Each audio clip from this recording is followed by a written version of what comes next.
بسم اللہ الرحمن الرحیم الحمد للہ رب العالمین والصلاة والسلام علی رسولہ الکریم وعلی آلہ واصحابہ ومن تبعہم بإحسان الی یوم الدین۔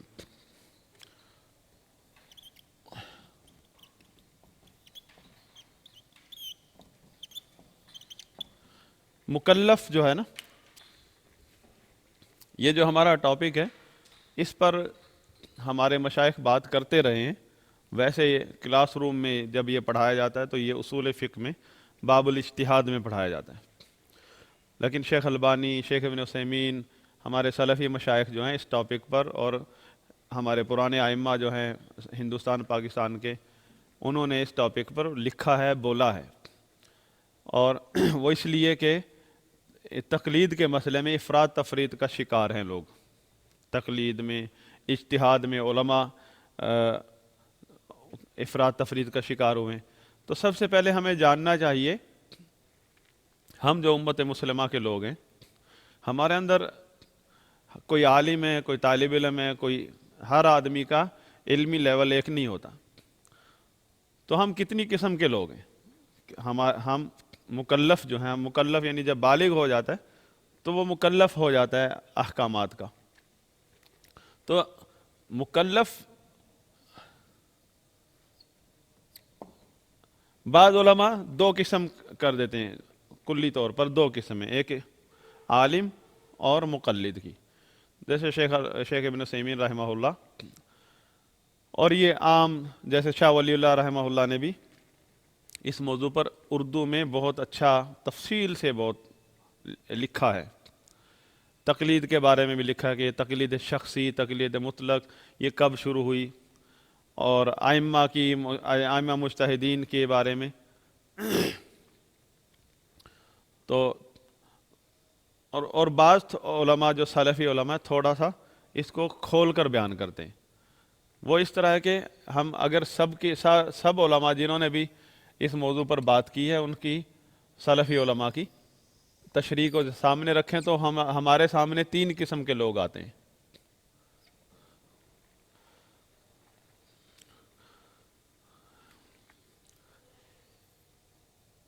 مجتہد، عالم مجتہد، المتبع یعنی جس کا کام ہے اتباع کرنا، مجتہد کا کام ہے اجتہاد کرنا، اور المقلد، یہ بھی ایک مسلمان ہے، اس کا کام ہے تقلید کرنا۔ اب تقلید، ہم تو تقلید جو ہے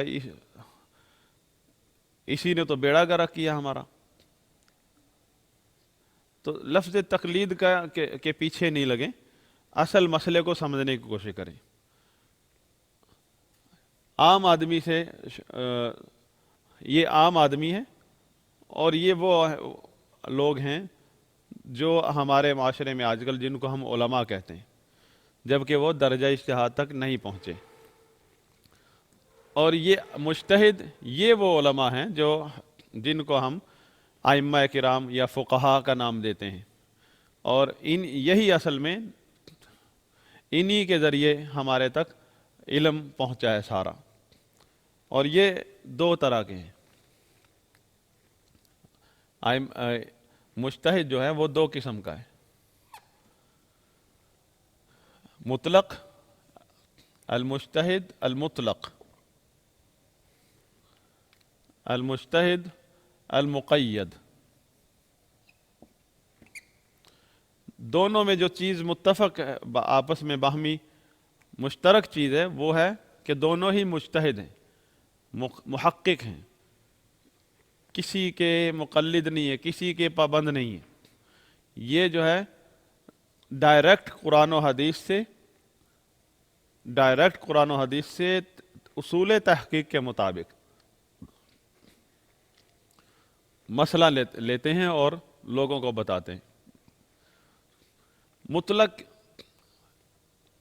امام مجتہد مطلق، عالم مجتہد مطلق۔ مجتہد جب آپ نے کہہ دیا وہ عالم ہے۔